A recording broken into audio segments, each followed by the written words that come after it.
Hello Pilipinas, ako po si Senyuy ng What's News. Dalawang reclamation projects exempted daw sa suspension. Kinukustyon ngayon ng isang grupo ng mga mangingisda ang biglaang pagbawi sa suspension order na inisyu ng Malacanang 3 buwan na ang nakakaraan patungkol sa mga reclamation projects. Dalawa kasi dito ang pinayagan na magpatuloy ni Pangulong Ferdinand Marcos Jr. Inanunsyo ng Pasay LGU na ang reclamation project na Pasay Eco City Coastal Development ay matutuloy dahil sa desisyon ng Pangulo na i-exempt ito sa suspension order na inilabas noong Agosto. Ayon kay Pasay City Mayor Imelda Calixto Rebiano, compliant ang mga proyektong ito sa requirements ng Department of Environment and National Resources, Philippine Reclamation Authority at ng local government. Kabilang sa exempted reclamation projects ay ang Pasay 265 na joint venture ng Pasay Harbor Corp at Pasay 360 ng SM Smart City Infrastructure and Development Corp na madudugtong sa SM Mall of Asia Complex. Wala pang inilabas sa statement ang DNR at Malacanang upang kupirmahin ang tungkol sa dalawang proyekto. At para pag-usapan tungkol sa balitang yan, kasama po natin ngayon si Yeri, Gama at Popoy. Yun. So ito yung kasi noong August din may sasabi na si BBM na dalawa yung exempted pero hindi lang niya ma-name kung ano.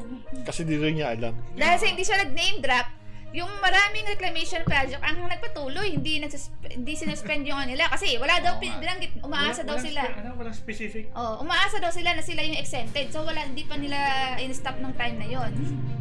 Yun, and yun nga, syempre marami pa rin magrereklamo diyan dahil ayon doon sa balita kahapon, mayroon ng mga nahuhuling isda, mga ganyan, doon sa Manila Bay Pero sa ngayon, pag nagtuloy-tuloy yung mga reclamation na yan, Wala na naman. And ayon ata sa balita, hindi lang naman yan yung pinag-aaralang payagan Yan lang yung nauna, pero may mga susunod pa na mga papayagan ulit Tapos, ang yata is sumunod dun sa requirements. Pero di ba ang pag-aaral is yung environmental impact dapat. Yes.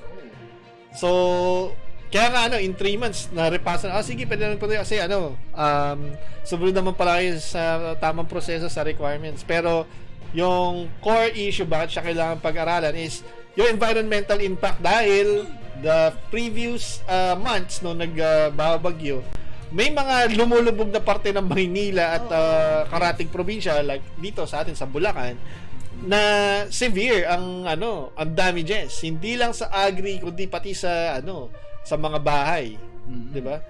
And ano lang ba nagbago within the last couple of months or year? Di ba? Yung yung reclamation na inumpisahan nitong taon. Ilang reclamation projects ba yung bago 20 plus kung di ako nagkakamali. Madami. Ang dami pala nun. Madami yun. Marami yun, iba't ibang lugar. Tsaka basic science na lang. Yung science na pang first year high school. Kapag ikaw ay nasa bathtub, tapos naglagay ka ng buhangin sa timba, aapaw at aapaw yung meron tinatawag na displacement of water. Saan mapupunta yung tubig? Hindi ba nila naiisip na, di ba? Nangyari na yan nung panahon nung nila Marcos nung nireclaim yung Roas Boulevard, yung pwesto ngayon ng MOA. Reclamation project din yan. At nung na rin nag-umpisa na ang University of Santo Tomas, konting ambon lang, baha na agad. Diba Yung Espanya, lumulubog. Di ba may mga lugar tayo man tinatawag na catch basin? Marami. Marami. Yun nga yung walang pag-aaral, walang pakundangan na dahil nga malaki yung project, kailangan ng airport, kailangan ng ganito, ng ganyan. Yung solution nila, nagke-create ng mas malaki pang problem. Kasi katulad dyan, bumabaha. Ano nasisira? Agrikultura. Doon lang sila nakafocus Tapos pag may nadamay, wala silang wala na silang pake. Yun yung yun yung problem ng Manila. Hindi siya pinag-aaralan yung ang tawag dito, yung growth. Yung effect. Sa agriculture, walang industrial planning na ginagawa. Kahit dito sa Bulacan, ganyan na rin. tawag dito, nagkakapera ang government pag dahil dun sa reclamation yan. Pero yung ano doon, pagka naghabagat season na ulit, tapos bumabaha na ulit, kamot ulo na lang ang ginagawa. Ang laki nung, Oo. sabihin natin, ang laki rin nung nasasakripisyo. Oo. Tapos, in the long run, ang hindi nila naiisip, yung mga value ng mga, halimbawa, dito sa Bulacan, may mga industrial parks, di ba? yes. Kung saan nagpapasok ng mga tinatawag na mga industrial manufacturing, mga ganyan.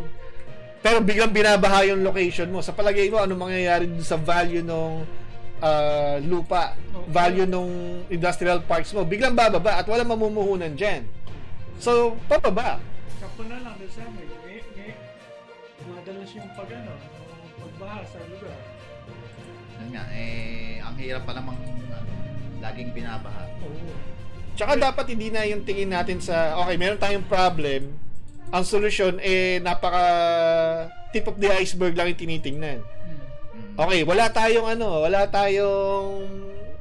maraming turista at mga OFWs na pasok at alis ng bansa. Kailangan natin ng dagdag na airport. Okay, i-reclaim natin yung dagat, tapos magtayo tayo ng malaking airport dyan. Diba? Hindi nila iniisip na magke-create ba to ng problema na lalo na solusyon yung isang maliit na problema pero lumikha na mas malaking problema. Hindi lang Yun yung toge wala eh. Hindi lang toge yung nabigay mong problema. Tapos, alam ko, attend nga ng climate change, si PBBM. Oo nga, nagulat nga ako eh. Kasi wala siyang nun eh. Yan.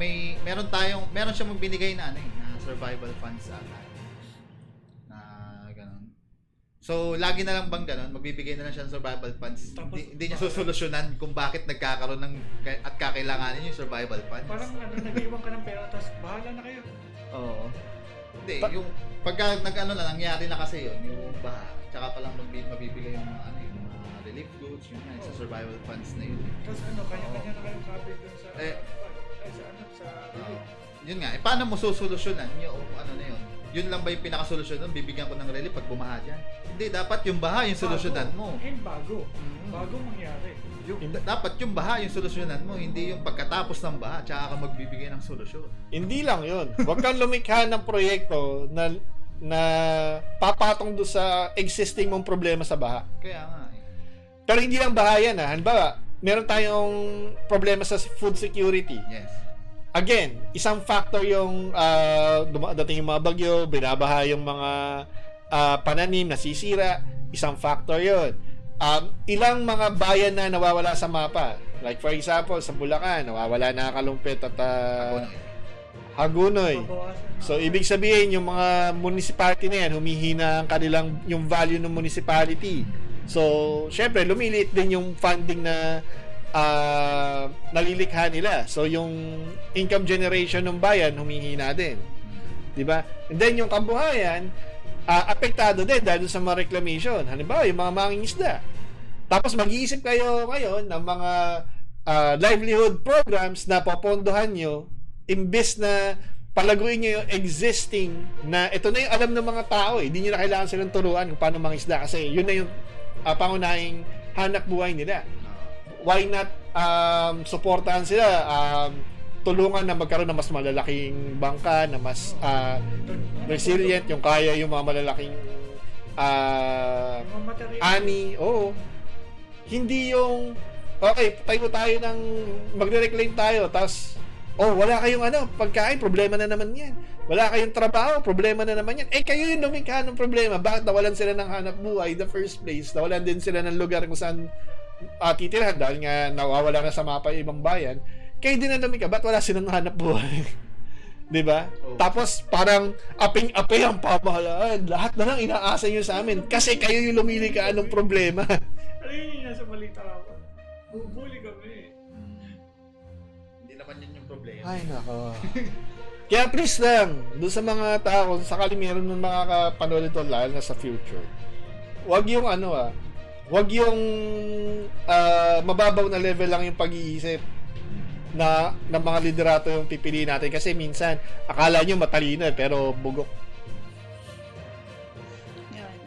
So, abangan natin na iba pang update patungkol dyan. At para naman po sa iba pang balita, manood lang po kayo ng What's News sa FPS Media NCA YouTube channel po natin. Maraming salamat po at yan po ang ating What's News.